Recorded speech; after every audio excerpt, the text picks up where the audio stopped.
জীৱন প্ৰক্ৰিয়া এই চেপ্টাৰটোৰ ভিতৰত কি কি ইম্পৰ্টেন্ট কোৱেশ্চন আছে মই তোমালোকক এইটো ভিডিঅ'ত দেখুৱাই দিম মই তোমালোকক এইটো ভিডিঅ'ত যিকেটা কোৱেশ্চন দেখুৱাই দিম হেকেটা কোৱেশ্চন তোমালোক ভালকৈ পঢ়ি যাবা 100% কমন পাই যাবা তোমালোক এক্সাম দি আহি কবা কমন পঢ়িছে না নাই এতিয়া আমি চাই লও জীৱন প্ৰক্ৰিয়া এই চেপ্টাৰটোৰ ভিতৰত কি কি ইম্পৰ্টেন্ট কোৱেশ্চন আছে প্ৰশ্নলিৰ 3 নং কোৱেশ্চনটো মোস্ট ইম্পৰ্টেন্ট 3 নং কোৱেশ্চনটোৰ উত্তৰ তোমালোক ভালকৈ শিকি যাবা নেক্সট তোমালোক চাবা এইটো প্যাৰাগ্ৰাফৰ পৰা দুটা কোৱেশ্চন আহে এটা জৈৱ অনুঘটক এইটো টপিকৰ ওপৰত আৰু এটা উৎসেচক এইটো টপিকৰ ওপৰত এতিয়া মই তোমালোকক দেখুৱাই দিও কোৱেশ্চন বেংকৰ পৰা কোনটো কোৱেশ্চনৰ কথা কৈছো মই তোমালোকক 16 নং কোৱেশ্চনটোৰ কথা কৈছো জৈৱ অনুঘটকবোৰ কি এইবোৰৰ কাৰ্য কি এটো কোৱেশ্চন মোস্ট ইম্পৰ্টেন্ট এটো কোৱেশ্চন 2022 তাইছিল 16 নং কোৱেশ্চনটো তোমালোক ভালকৈ শিকি যাবা যদি নোৱাৰা মোক কমেন্ট কৰি জনাবা মই তোমালোকক WhatsApp যোগেদি দি দিম জৈৱ অনুঘটক কি ইয়াৰ কাৰ্য কি এটো তোমালোক ভালকৈ চাবা বহুত ইম্পৰ্টেন্ট এইবাৰৰ কাৰণে নেক্সট ইম্পৰ্টেন্ট কোৱেশ্চনটো হল উৎসেচক কি ইয়াৰ কাৰ্য লিখা এটো কোৱেশ্চন মোস্ট ইম্পৰ্টেন্ট এইবাৰৰ কাৰণে নেক্সট তোমালোক চাবা এইটো প্যাৰাগ্ৰাফৰ পৰা দুটা কোৱেশ্চন দিব মই তোমালোকক কোৱেশ্চন বেংকৰ পৰা দেখুৱাই দিম কোৱেশ্চন দুটা 6 নং কোৱেশ্চনটোৰ কথা কৈছো তোমালোক চাবা 6 নং কোৱেশ্চনটো হালুসংশ্লেষণ কি হালুসংশ্লেষণৰ সময়ত হোৱা মুখ্য ঘটনাসমূহ কি উদ্ভিদে কেনেকৈ কাৰ্বন ডাই অক্সাইড শোষণ কৰে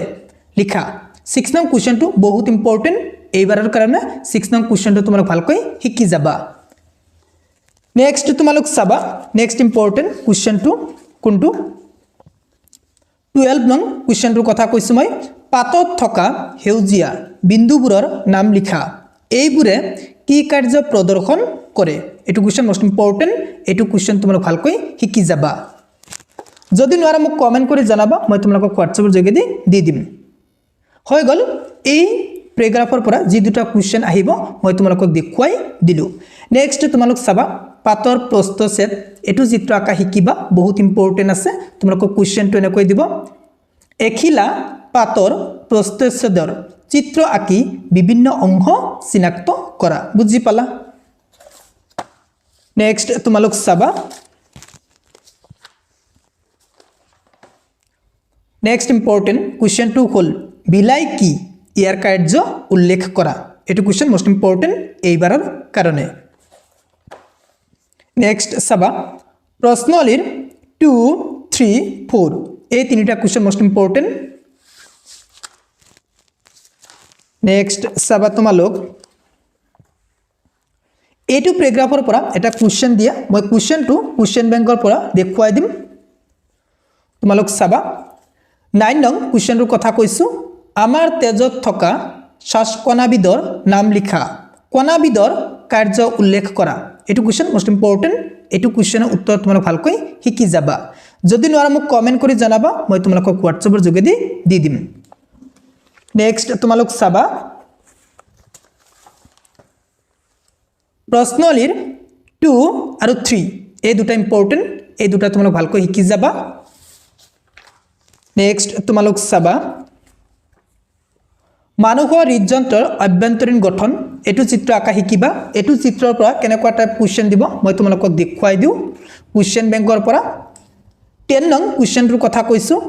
মানুহৰ হৃদযন্ত্ৰৰ এটা পৰিষ্কাৰ চিহ্নিত দৈৰ্ঘ্যচ্ছেদৰ চিত্ৰ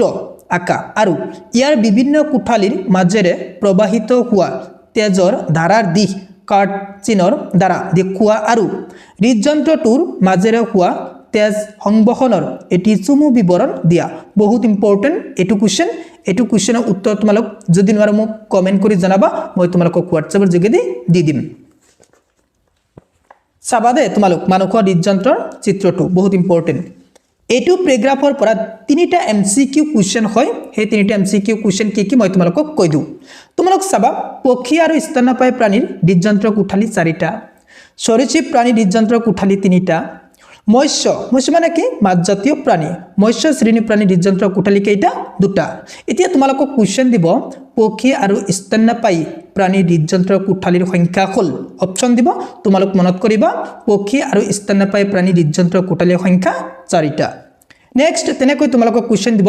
সৰীসৃপৰ হৃদযন্ত্ৰৰ কোঠালীৰ সংখ্যা কেইটা অপচন দিব তোমালোক মনত কৰিবা সৰীসৃপ প্ৰাণীৰ হৃদযন্ত্ৰৰ কোঠালীৰ সংখ্যা 3টা নেক্সট মৎস্য শ্ৰেণী প্ৰাণীৰ হৃদযন্ত্ৰৰ কোঠালীৰ সংখ্যা হ'ল অপচন দিব তোমালোক মনত কৰিবা মৎস্য শ্ৰেণী প্ৰাণীৰ হৃদযন্ত্ৰৰ কোঠালীৰ সংখ্যা 2টা বুজি পালা এই 3টা MCQ question most important next তোমালোক এটু চিত্ৰ আঁকা শিকিবা বহুত ইম্পৰ্টেন্ট এইবাৰৰ কাৰণে নেক্সট তোমালোক চাবা ৰক্তচাপ কি সিস্টোলিক চাপ আৰু ডায়াস্টোলিক চাপ কাক বোলে এটু কোৱেশ্চন মোস্ট ইম্পৰ্টেন্ট এইবাৰৰ কাৰণে ৰক্তচাপ কি সিস্টোলিক চাপ আৰু ডায়াস্টোলিক চাপ কি বা কাক বোলে এনেকৈ কোৱেশ্চন দিব তোমালোক ভালকৈ শিকি যাবা নেক্সট সাধাৰণ সিস্টোলিক চাপৰ মাত্ৰা 120 মিলিমিটাৰ আৰু ডায়াস্টোলিক চাপৰ মাত্ৰা 80 মিলিমিটাৰ তোমালোকক এমসিকিউ কোৱেশ্চন দিব ইয়াৰ পৰা যে সিস্টোলিক চাপৰ মাত্ৰা কিমান বা ডায়াস্টোলিক চাপৰ মাত্ৰা কিমান তোমালোক মনত কৰিবা সিস্টোলিক চাপৰ মাত্ৰা হৈছে 120 মিলিমিটাৰ আৰু ডায়াস্টোলিক চাপৰ মাত্ৰা হৈছে 80 মিলিমিটাৰ বুজি পালা নেক্সট ইম্পৰ্টেন্ট এমসিকিউ কোৱেশ্চনটো হ'ল ৰক্তচাপ জোখা যন্ত্ৰটোৰ নাম হ'ল 4টা অপচন থাকিব তোমালোক মনত কৰিবা ৰক্তচাপ জোখা যন্ত্ৰটোৰ নাম হ'ল স্পাইগমেন মিটাৰ বুজি পালা নেক্সট এটু প্যাৰাগ্ৰাফৰ পৰা এটা কোৱেশ্চন দিব কোৱেশ্চনটো মই লিখিয়ে থৈ দিছো হীৰা আৰু দমনিৰ মাজত পাৰ্থক্য লিখা এটু কোৱেশ্চন মোস্ট ইম্পৰ্টেন্ট এইবাৰৰ কাৰণে নেক্সট ইম্পৰ্টেন্ট কোৱেশ্চনটো হ'ল তেজৰ অনুচক্ৰিকাৰ কাম কি এটু কোৱেশ্চন মোস্ট ইম্পৰ্টেন্ট এইবাৰৰ কাৰণে তোমালোক উত্তৰত কি লিখিবা মই তোমালোকক দেখুৱাই দিও তোমালোক এইখিনি লিখিবা তেজৰ অনুচক্ৰিকাৰ কাম হ'ল ৰক্তক্ষৰণ হোৱা ঠাইত তেজ গুট মাৰি ৰক্তক্ষয়ৰ পৰা ৰক্ষা কৰে এইখিনি লিখি দিব হৈ যাব কি কলো তেজৰ অনুচক্ৰিকাৰ কাম হ'ল ৰক্তক্ষৰণ হোৱা ঠাইত তেজ গুট মাৰি ৰক্তক্ষয়ৰ পৰা ৰক্ষা কৰে বুজি পালা নেক্সট লসিকা এটু টপিকৰ পৰা এটা কোৱেশ্চন আহিব মই তোমালোকক কোৱেশ্চন বেংকৰ পৰা দেখুৱাই দিম বহুত ইম্পৰ্টেন্ট আছে এইবাৰৰ কাৰণে 21 নং কোৱেশ্চনৰ কথা কৈছো লসিকা কি প্লাজমাত কৈ ই কেনেদৰে পৃথক এইবোৰৰ কাৰ্যসমূহ কি কি এটু কোৱেশ্চন বহুত ইম্পৰ্টেন্ট এইবাৰৰ কাৰণে এটু কোৱেশ্চন তোমালোক ভালকৈ শিকি যাবা ৰক্তচাপৰ ওপৰত কোৱেশ্চন আহিছে তোমালোক চাবা 20 নং কোৱেশ্চনটো ৰক্তচাপ কি সিস্টোলিক আৰু ডায়াস্টোলিক চাপ কি এজন মানুহৰ সাধাৰণ সিস্টোলিক চাপ আৰু ডায়াস্টোলিক চাপৰ মাত্ৰা কিমান হোৱা উচিত এটো বহুত ইম্পৰ্টেন্ট মই কৈ দিছো নেক্সট তোমালোক চাবা পত্ৰমোচন বা বাষ্পমোচন ইয়াৰ পৰা এটা কোৱেশ্চন আহিব মই তোমালোকক কোৱেশ্চন বেংকৰ পৰা দেখুৱাই দিম বহুত ইম্পৰ্টেন্ট 8 নং কোৱেশ্চনৰ কথা কৈছো উচ্চ মাপৰ উদ্ভিদৰ পৰিবহন তন্ত্ৰৰ অংগসমূহ কি কি উদ্ভিদৰ দেহত পানী আৰু খনিজ লৱণ কেনেদৰে পৰিবহন হয় উদ্ভিদৰ দেহত পানী আৰু খনিজ লৱণ পৰিবহনত বাষ্পমোচন প্ৰক্ৰিয়াৰ ভূমিকা কি বহুত ইম্পৰ্টেন্ট আছে এটু কোৱেশ্চনৰ উত্তৰ তোমালোক ভালকৈ শিকি যাবা মই বাৰে কৈছো মই যে কেটা কোৱেশ্চন দেখুৱাই আছো এইটো ভিডিঅত সেই কেটা কোৱেশ্চন তোমালোক ভালকৈ পঢ়ি যাবা উত্তৰ কেটা সেই কেটাৰ পৰা 100% কমন পাই যাবা প্ৰশ্নলিৰ 2 4 5 এই তিনিটা মোস্ট ইম্পৰ্টেন্ট 4 আৰু 5 এই দুটাৰ পৰা এটা 100% শিওর কমন পাবা নাপালে তোমালোক জিটু কবা সেইটোই মই মানিলাম 4 আৰু 5 এই দুটাৰ পৰা এটা কোৱেশ্চন কমন পাবা নেক্সট ইম্পৰ্টেন্ট কোৱেশ্চনটো হ'ল মানুহৰ ৰেচন তন্ত্ৰটো কিহেৰে গঠিত এটো কোৱেশ্চন মোস্ট ইম্পৰ্টেন্ট নেক্সট মূত্ৰ উৎপন্ন কেনেকৈ হয় এটো কোৱেশ্চন মোস্ট ইম্পৰ্টেন্ট এইবাৰৰ কাৰণে নেক্সট তোমালোক চাবা নেফ্ৰনৰ গঠন তোমালোক ভালকৈ শিকিবা বহুত ইম্পৰ্টেন্ট আছে নেফ্ৰনৰ গঠন এটো চিত্ৰ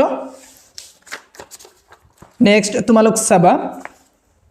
প্ৰশ্নলিৰ 1 2 3 এই তিনিটা কোৱেশ্চন মোস্ট ইম্পৰ্টেন্ট নেক্সট অনুলিনিৰ 1 2 3 4 এই চাৰিটা চাবা এই চাৰিটা এমসিকিউ কোৱেশ্চন নেক্সট 6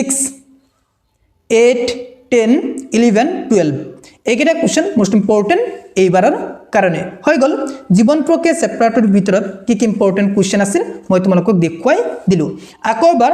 কোৱেশ্চন বেংকৰ ইম্পৰ্টেন্ট কোৱেশ্চন কেটা মই তোমালোকক দেখুৱাই দিছো তোমালোক চাবা 6 7 8 তোমালোক ভালকৈ চাবা 6 7 8 এই তিনিটা তোমালোক ভালকৈ শিকি যাবা কোৱেশ্চনৰ উত্তৰ নেক্সট চাবা তোমালোক 9 10 তাৰ পিছত চাবা 12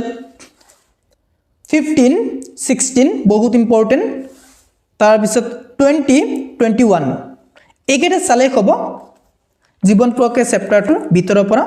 হৈ গ'ল মই তোমালোকক জীৱন প্ৰক্ৰিয়া চেপ্টাৰটোৰ ভিতৰত কি কি ইম্পৰ্টেন্ট কোৱেশ্চন আছিল দেখুৱাই দিলো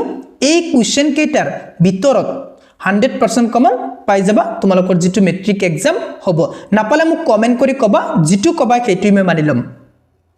তোমালোকে এক্সাম দিয়ে হি কবা কমন পৰিছে না নাই নেক্সট ভিডিওত আমি আলোচনা কৰিম নিয়ন্ত্ৰণ আৰু সমন্বয় এই চেপ্টাৰটোৰ ভিতৰত কি কি ইম্পৰ্টেন্ট কোৱেশ্চন আছে